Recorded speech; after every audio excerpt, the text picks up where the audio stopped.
What is going on, everybody? My name is LeakyTapsMan and this is another This Week in Gaming, where I bring you up to date with everything going on in the world of video games. I apologise for the lack of video last week, but I was quite ill, and then by the time I'd recovered it was too late in the week, so I thought I'd just give it a miss and consolidate all of the news into this week's.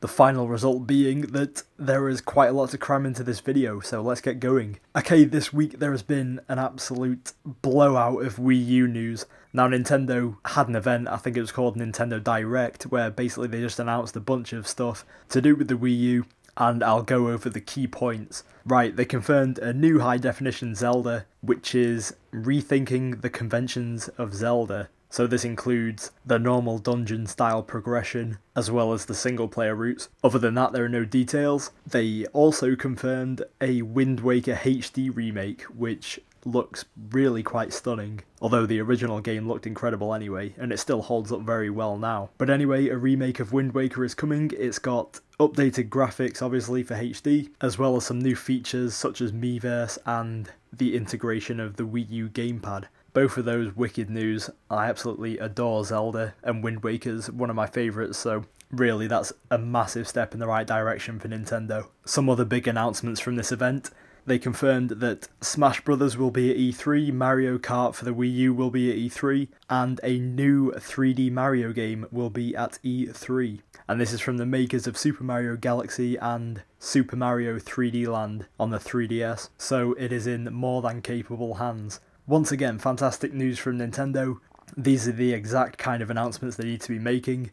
These are games that most people would consider a foregone conclusion, but just the fact that they've actually been acknowledged by Nintendo, and if they're going to be at E3, we can assume that they're relatively far on in development. Also, Yoshi's Island Wii U was confirmed officially. This was a rumour that was in a T.W.I.G quite some way back, but it's been officially revealed, and it will follow the Kirby's Epic Yarn style of basically looking like the whole thing is knitted, which is a bit of a bizarre art style, but it's hard to complain when it's Yoshi's Island. I mean, the games are superb, so no matter what it looks like, it's gonna kick ass. Wii U Party was also confirmed. Don't really give a crap about that myself, but it's still quite a big game for Nintendo. A new RPG from the makers of Xenoblade Chronicles is coming to the Wii U. That game was incredibly good. If you have a Wii and you like RPGs, I very much suggest you play that game. And they also confirmed the Wii U Virtual Console is coming in April, and it adds gamepad support, so you can play the games down on your little controller screen. It integrates Miiverse into the games, and the pricing will be the same as the original Virtual Console. So again, great news by Nintendo, all of those. And knowing that they've got a big E3 presence this year is a massive boost, and hopefully it means Microsoft and Sony are going to pull their finger out and actually make E3 a memorable experience this year, seeing as it's kind of fallen at the wayside recently. Okay, a very interesting rumour this week is regarding the possibility of Grand Theft Auto 5 on the PC. Now, this has been outed by Amazon France, and whilst you may think they're not the most reputable source, they've been bang on the money with Black Ops 2 before that was announced, and also the Killzone trilogy. And like I always say, they don't just make these games up for the hell of it, and they don't just list them on random consoles for the hell of it. They normally get this info from somewhere, and while it's not outright confirmation, I would err it on the side of probability. I don't think the cries for this game to come out on PC have fallen on deaf ears with Rockstar. They're usually quite on the ball with these things. So hopefully Grand Theft Auto 5 on the PC is a reality, because they don't really deserve to miss out on this game. Okay, some news regarding THQ, and more specifically the games that they own. Now basically, it's an absolute feeding frenzy with everything that THQ owns. It's like one of those sales where it's just got a sign in the window saying everything must go. And the following games have been snapped up by the following companies. Sega have bought Relic, which are the developers of Company of Heroes 2 and Warhammer 40k. Koch Media, these are the guys that own Deep Silver that made Dead Island. They've bought Volition, who obviously make Saints Row, and they've also purchased the rights to the Metro franchise. Crytek now have the rights to Homefront 2.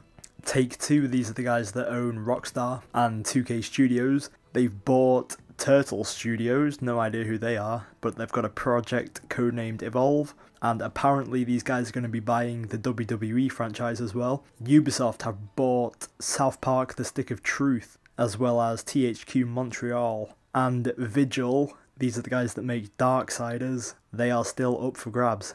So if you have a spare few million lying around, there are far worse developers that you can buy. All I can say is regarding those, I am so glad that EA and Activision have not touched a single one, because they would just tarnish the hell out of them.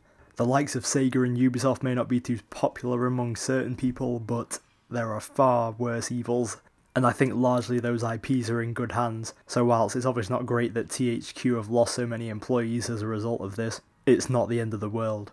And finally this week, a confirmation of a rumour that I mentioned last week. Resident Evil Revelations has now been confirmed for the 360, PlayStation 3 and PC.